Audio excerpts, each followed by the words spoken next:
Fala, criança, tudo bem com você? Professora Cíntia novamente aqui para te ensinar agora um pouquinho sobre sistemas e fenômenos. Mas antes de explicar para você esse tema, eu quero te pedir que, se você ainda não é inscrito aqui no nosso canal, ou se é a primeira vez que você está prestigiando o nosso trabalho, se inscreva, ativa também o sininho de notificação para você sempre ser notificado de primeira mão quando um novo conteúdo, um novo vídeo for postado aqui, e deixe o seu likezinho para incentivar o nosso trabalho a cada dia mais produzir material facilitando o estudo na área da química. Quando falamos de sistemas dentro do conhecimento químico, a gente precisa levar em consideração se está ocorrendo troca de massa, ou seja, de matéria e energia entre o seu sistema e o meio ambiente ou universo, como é chamado lá na física. Quando ocorre a troca de massa e energia entre o seu sistema e o meio ambiente, ou seja, aquilo que está do lado de fora do seu sistema, nós vamos dizer que temos um sistema aberto. Ocorre troca de massa e energia. Mas quando ocorre apenas a troca de energia entre o sistema e o seu universo, nós estamos perante um sistema fechado.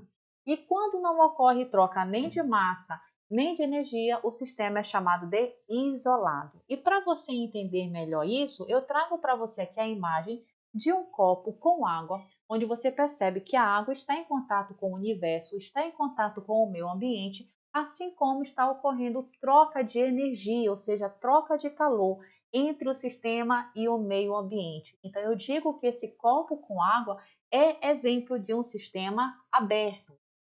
A próxima figura, referente a uma garrafa, ela dá um aspecto de estar aí com água congelada, né? E com o passar do tempo, esse gelo ele vai começar a derreter, porque vai ocorrer troca de calor, troca de energia entre o seu sistema e o meio ambiente, com o universo que está do lado de fora dessa garrafa, apesar dela estar tampada. Por isso eu digo que temos um sistema fechado neste exemplo. Quem será o sistema isolado? Aquele que não troca nem massa, que não troca matéria e nem energia com o universo, com o meio ambiente que está do lado de fora desse sistema. E como exemplo eu trago a geladeira, pois na porta a gente tem aquela borrachinha de vedação, só que a gente sabe que nem todo sistema é 100% isolado, porque uma hora ou outra você vai abrir essa geladeira e você vai fazer com que quebre essa ideia de ser isolado, ocorrendo a troca de massa e energia entre o seu sistema e o seu meio ambiente.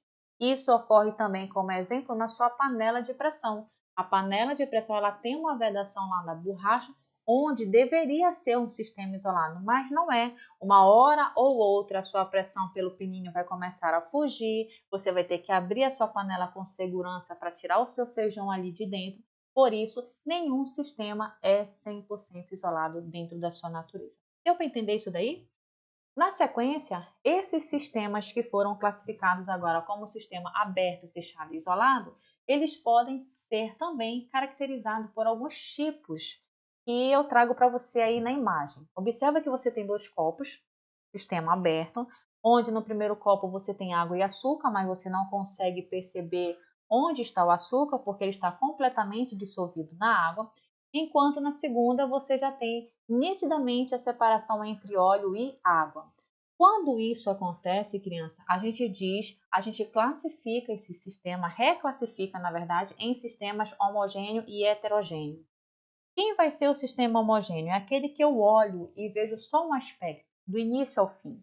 Por exemplo, no copo eu sei que tem água e açúcar dissolvido, mas eu não sei te dizer aonde está o açúcar, porque ele foi totalmente misturado com a água. Então eu só vejo uma água. Se ela está doce, se ela está salgada, eu vou ter que provar. Como eu estou vendo apenas um aspecto, eu digo que eu tenho um sistema homogêneo.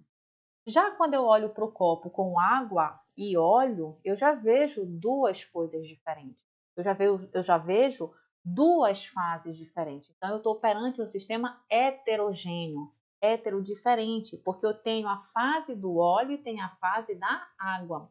E quando eu falo em fase para você, eu estou falando realmente do aspecto visual que eu consigo observar. Olha essa outra imagem que eu trago aí para você: água e açúcar. São duas fases que eu estou observando aí. Então, o meu sistema é classificado como sistema o quê? heterogêneo. A mesma coisa acontece quando eu olho para o segundo copo, água e areia, gelo e NaCl, ou seja, gelo e sal de cozinha. Agora presta bem atenção que quando eu tenho um sistema homogêneo, esse sistema homogêneo só vai ter uma fase, então ele é chamado de monofásico. Já o sistema heterogêneo, ele vai ter duas ou mais fases. Olha esse outro exemplo que eu trago aí para você. Óleo, cubos de gelo e água. É um sistema heterogêneo, ele apresenta três fases, que é a fase do óleo, é a fase dos cubos de gelo e é a fase da água. O que eu quero dizer para você agora com esse exemplo? Todo sistema homogêneo, ele vai ter uma fase, então ele é chamado de monofásico. Já quando tiver de duas ou mais fases, esses sistemas são chamados de polifásicos, onde esse poli vai depender do número de fases. Por exemplo, olha a tua figura aí, água e areia, duas fases, então o sistema é trifásico. Óleo, água e areia, três fases, então o teu sistema é o quê? Trifásico. Se fosse quatro fases, professora, como seria? Tetrafásico, e assim sucessivamente, tá? Pentafásico, hexafásico, só que aí já é muitas fases e aí geralmente outras questões do Enem, até provas mesmo de escola, os professores já não colocam mais assim, no máximo tetrafásico e olhe lá, beleza? Chama a tua atenção também para uma coisa que os meus alunos sempre questionam em sala de aula e erram, infelizmente. É relacionado com a pedra de granito. O granito ele é uma pedra que caracteriza um sistema heterogêneo porque ele apresenta três fases. A fase do quartzo, a fase do feldespato e a fase da mica, tá? Muito cuidado com essa observação aí, criança. A outra observação é relacionada com o aspecto visual do leite e do sangue. Apesar da gente olhar para o leite e para o sangue e observar a olho nu que ele é um sistema homogêneo, mas na verdade eles são caracterizados e são classificados como sistemas heterogêneos. O leite porque tem gotículas de gordura e o sangue porque tem células, né? Por exemplo, as hemácias. Trago aqui para você novamente uma observação relacionada com essas gotículas de gordura do leite. Dá uma pausa aí no vídeo para você ler melhor a descrição que está aí, mas muito cuidado quando se relacionar ao leite e ao sangue com sistemas homogêneos e heterogêneos, tá bom? Te dou agora três copinhos. O primeiro copo com óleo, água e gelo. O segundo copo, água gaseificada e gelo, apesar de não ter as bolinhas do gás aí na sua água, mas elas existem porque está escrito aí embaixo que a água é gaseificada. Imagina que você tem um refrigerante com as bolinhas de gás por dentro, é mais ou menos esse aspecto aí da água gaseificada, tudo bem? E no terceiro copo você tem óleo, gelo, água salgada e granito. Presta bem atenção na classificação que eu vou fazer para cada um deles, olha.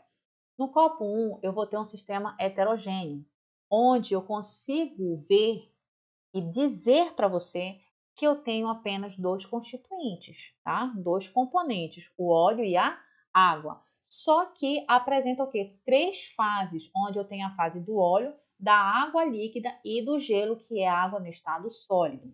A próxima figura que até subiu aí a animação para você, água gaseificada e gelo, é classificado como um sistema heterogêneo. Nós temos dois componentes, que é a água no estado líquido e a água no estado sólido, e o gás, que geralmente é o gás carbônico que existe dentro dessas bebidas gaseificadas, tudo bem? Quantas fases eu observo? Três. Quais são as três? A água líquida, a água sólida, em formato de gelo, e o gás, que são as borbulhinhas que estão aí dentro, supostamente, da sua imagem.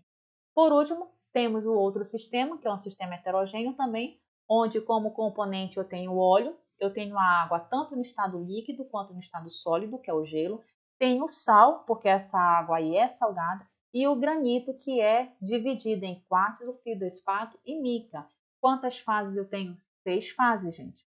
As 3 fases do granito, a água salgada, o gelo e o óleo, tá bom? Não confunde isso daí e nem erra mais essa questão do número de fases com o número de componentes. Muitos alunos confundem isso na hora de dizer quantas fases e quantos componentes você tem aí, beleza?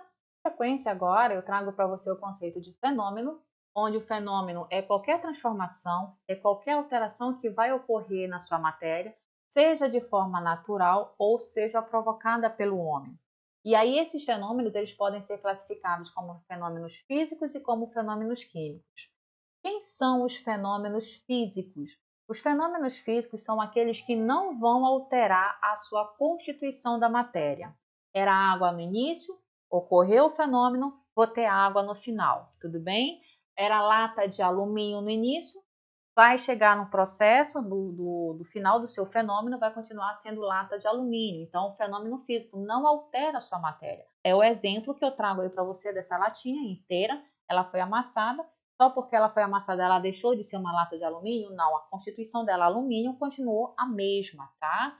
A mesma coisa acontece se você pegar um papel e cortar ele em vários pedacinhos.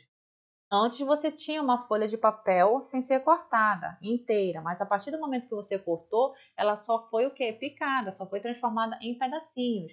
Não deixou de ser papel, tá? Continuou sendo papel, só que agora em forma de pedaços, totalmente picado, tá? Já o fenômeno químico é aquele que vai provocar a alteração da sua matéria. Não tem mais como você voltar do início para o fim, do fim para o início. Não tem. A matéria vai mudar completamente. É o que ocorre, por exemplo, no enferrujamento da sua grade, da sua casa, da latinha que eu estou colocando aí na imagem para você ver. Ocorre também no processo de queima. Se você queimar papel, no final do processo você vai encontrar cinzas. Você não vai mais poder colar as cinzas para trazer o papel de volta, ou então colar as cinzas para trazer a madeira novamente, tá? Então, essas são as diferenças entre fenômenos físicos e fenômenos químicos. Fenômenos físicos, basicamente, estão relacionados com as transformações físicas da matéria, sólido, líquido, gasoso, ok? Coisas que a gente já tem videoaula relacionada sobre isso aqui também no nosso canal. E já o fenômeno químico é aquele que vai estar relacionado com as transformações químicas, com as reações químicas, onde ocorre um rearranjo da sua matéria, onde a matéria que você tinha no início é totalmente diferente da matéria que você encontra no final. Tranquilo, criança? E é isso. Agradeço por você acompanhar o nosso trabalho. Dedico a você um bom estudo. Qualquer dúvida, você já sabe como entrar em contato comigo. Tem meu e-mail, tem minhas redes sociais. Não esqueça de se inscrever aqui no nosso canal, de deixar aí o seu joinha, ativa o sininho de notificações. E beijo no coração e até a próxima. Tchau, tchau.